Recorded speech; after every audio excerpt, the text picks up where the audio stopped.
Hello everyone and welcome back to another class guide video. Today we're going to be discussing the Defender class, which as the name suggests, their primary purpose is to tank some damage. The Defender class is sort of split into four main archetypes, currently at least in NA anyways. And kind of like the Caster class, two of these archetypes are kind of important, and the other two are kind of just one-offs where they only have a single operator belonging to that archetype. So yeah, let's just sort of jump right in. So the first archetype that we're going to be discussing is the standard/normal defender. This is going to be the main archetype, I would say, of the defender class. So unlike other archetypes, which mainly share like similarities via traits, and that's usually how you end up sort of like defining them, defenders don't necessarily have to share the same trait, or standard defenders don't necessarily have to share the same trait. Instead, what they do tend to have is a defensive stat line, a 3 block count right off the bat, and usually their skills, or at least one of their skill, will have some kind of percentage-based defense increase. And I know that sounds like a little bit like specific, but you'll see that a lot within this archetype, and there are a lot of operators that belong to this archetype. A few other things that you'll see within this archetype, primarily looking at their skills, is things that will increase either their attack via like percentage-based attack buffs, and that just sort of like helps them out with dealing some damage, or things that will increase their block count. Sometimes you'll see a block count +1, which is very useful. So I would consider this class to be like pretty core and something that you're going to want on your team. I'm actually going to pause right here. The example that you're seeing on screen here is Croissant. She's going to be a member of this archetype. And you can look at her skill, which does have that percentage increase to her defense. That's something that you're going to find very common within this archetype. As I said before, you're going to really want to have a member of this archetype. I would say they're the main archetype that you're going to be deploying in order to soak up damage, and you're going to encounter a need for them and their 3 block in certain maps. They're very good at holding down a lane, and that's something that you're going to, a situation that you're going to have to deal with very often. As a result, because this archetype is like so useful and necessary pretty much to your core lineup, you have a lot of options here. This this archetype has 2 6-star units, Hoshiguma and Neon, both of whom are obviously excellent. Neon you could have only gotten during the special Ancient Forge event. She's actually not part of the standard banner, but Hoshiguma is part of the new player banner and is part of the standard banners. So you can, pick her up pretty much in any banner that you're going to be rolling for. In addition to that, you have 5-star Liskarm. She's actually like a personal favorite of mine. She's an excellent 5-star defender who also doubles with a little bit of support thanks to her tactical defense talent. And again, she too has that defensive percentage-based defense skill. You'll also find as a good free-to-play option, and someone who I was using early on in the game when I first started this account was Kura, who is somewhere here. I actually don't know how far I took Kura before I ended up drawing. Oh, here she is. So I took her to about level 40. She is very good and very much worth promoting to Elite 1 and, being your primary defender. If you don't, have better options. Her second skill gives you that block 1 and that bonus defense plus that heal. So she's actually very good at holding down a lane and, soaking up damage. A weakness of this class and some members, of this archetype and some members of this archetype is going to be in terms of damage, and you'll primarily find that to be a problem the lower the star of the operator is. So Kura in particular, right, like has no way of dealing like more damage, and so as a result, she's going to have trouble like sort of dealing with like trimming down waves. So you're really going to be just using her to hold a wave while, like a caster or a sniper or whatever mows down the targets. Uh, as I said before, uh, you should definitely have at least one. You might opt to level up two. I personally was leveling up Croissant before, but once I got Liskarm, I kind of swapped to Liskarm because, again, personally, she's a favorite unit of mine. Let's move on to the next main archetype, and that is going to be the Healing Defender archetype. And you saw an example of one of these in the little farm that I was doing, because I do need XP cards, and that is in the form of Neural. So these defenders are characterized by having skills that allow them to heal operators. That is also technically their trait as well. So much easier to sort of identify members of this archetype. They're a lot more concise compared to these standard defenders, where you have like Listkarm that's like got a tanking skill, an offensive skill, and some support stuff, or like Croissant here, who has a like shift skill on her second skill. Yeah, like the standard defender has a bit more variance, whereas the healing defenders are very consistent. They're really here to heal, obviously. So one difference with this class is, or this archetype, they actually start off with 2 block, but that's only initially. Once you promote them to Elite 1, they'll gain their 3rd block. So not that big of a deal. They'll just something that you might need to keep in mind if you are using one like with a brand new account and you haven't promoted them to Elite 1. So the primary purpose of this class or this archetype is to function as sort of your secondary healers. They're pretty much going to be the main form of ground-based healing. By that I mean that like your medics, members of the medic class are ranged by nature, so they go on ranged tiles, whereas healing defenders are obviously ground units, so they're your primary form of ground healing.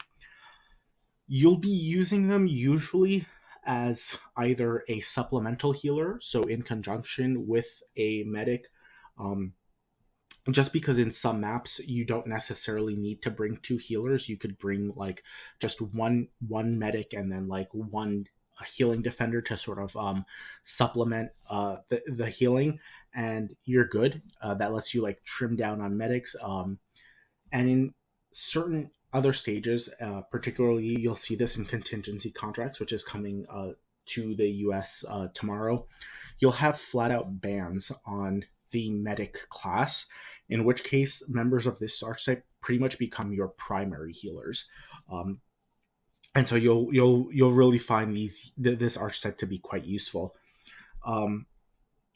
The main advantage of this class is in its versatility. Having a unit that can both heal and still hold a lane is very, very useful. Lets you, sort of kind of kill 2 birds with 1 stone, because you kind of get a little bit of a standard defender mixed with a little bit of a medic. Skills for this class are obviously pretty straightforward. There's going to be healing involved somewhere.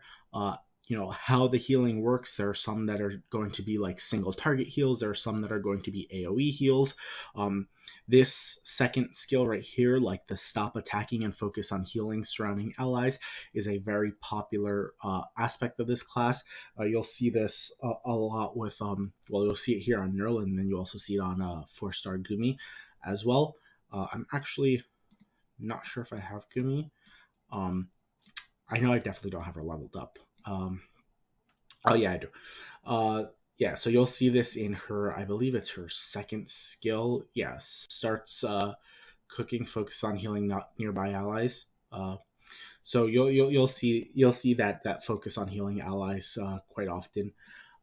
So members of this archetype believe it or not, actually aren't necessarily a requirement per se. Like in my main account, you're able to get through like the story pretty much without and by story I mean like all of this stuff.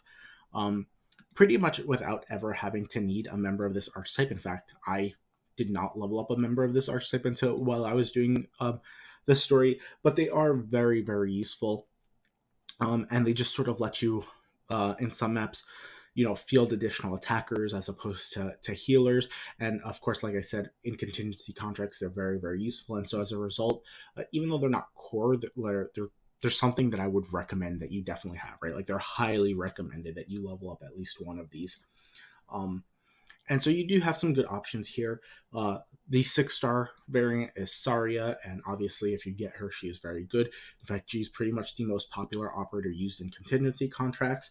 Um, Neural is obviously a downgrade compared to Saria, but very much worth leveling if you get her.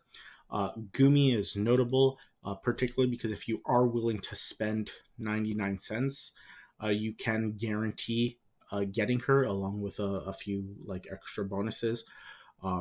So if you're willing to do that, and obviously if you're like completely free to play, like this account has been completely free to play, you can get her if you happen to find a healing tag plus a defender or defense tag. You will have a very good chance of getting Gumi, or you can get Neural as well from that. So if you get like one of these two and you get like a healing tag, yeah, that's a way to pretty much always get either Gumi or a higher star unit. So that pretty much covers it for the two main archetypes within this class. Uh, the next two archetypes are kind of like one-offs, not super important, but we will cover them nonetheless. So we have the self-sustain archetype, and I do not have this operator in this class. So that operator is called Vulcan, and they can only be gained from the recruitment right now. So they're a super rare operator. There will be a way to get them a little bit easier coming soon, but it's still going to take you some time because you're going to have to go through recruitment still until you can get your guaranteed way of getting Vulcan.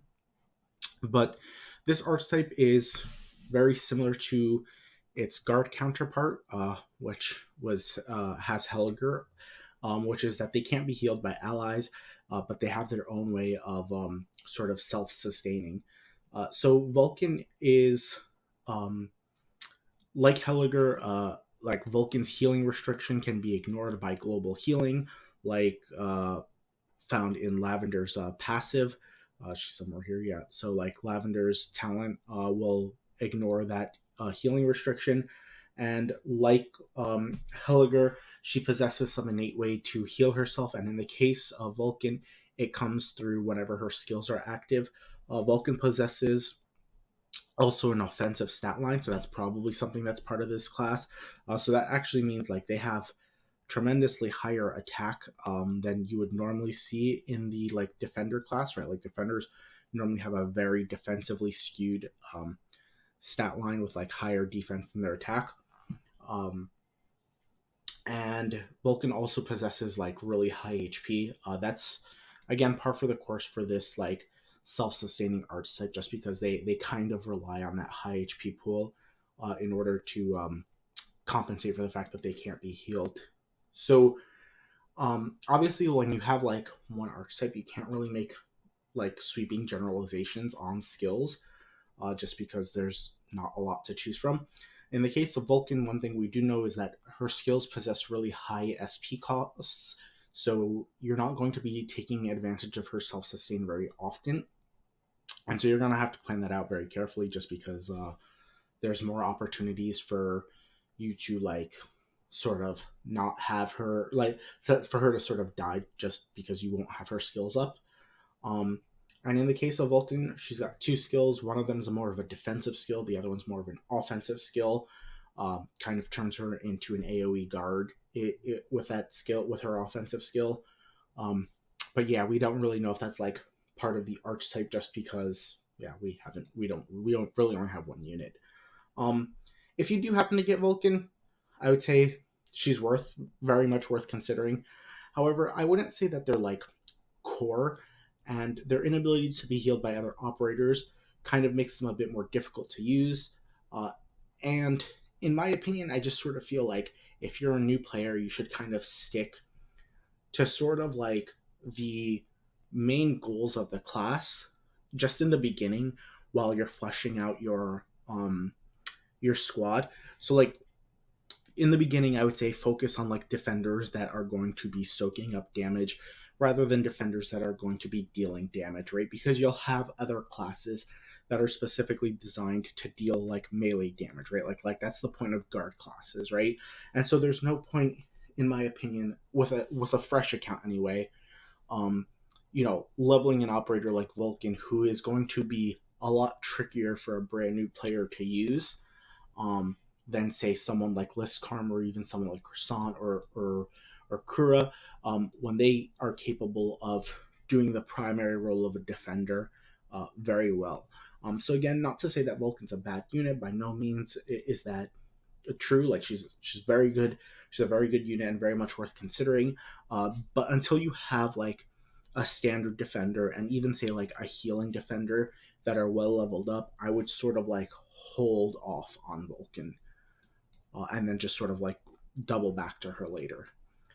The last archetype we're going to be discussing, or that's available, is the arts uh, sort of guard archetype. Um, there's only one operator as well in this archetype, and that's Dernar, who can be gotten for free via the credit store. So she's part of the second stage of the credit store. So after you get Courier and Gavile, I believe, Dernar will start to pop up once you have spent, I think, like 4,000 credits or so, and yeah, then you'll be getting her along the way. It's either like 4,000 or 4,500, somewhere there. Um, so this archetype, again, difficult to like sort of make generalizations when you only have one operator in this archetype, but their trait is normal damage.